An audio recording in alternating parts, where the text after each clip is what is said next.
Мен ешкімге қарыз емеспін. Мен елдің бәріне қарызбын. Ал, маған қарызсың ба? Әрине саған қарызбын. Неге? Өйткені мен сені асырау міндетім. Саған тамақ алып беруім керек. Саған киім алып беруім керек. Сені оқытуым керек. Қайда оқытуым керек? Мектепке беруім керек. Қайда болса? Мамам, мен кімге қарызым айтайын ба? Иә. Саған қарызбын. Қалай?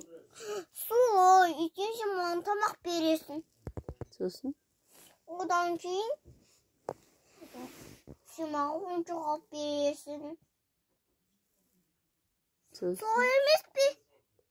Жаным, сол мен сені кешіремін ғой, мен сені қарыз қылмаймын ғой, ұлым. Сен мен қарыз қыласың ғой.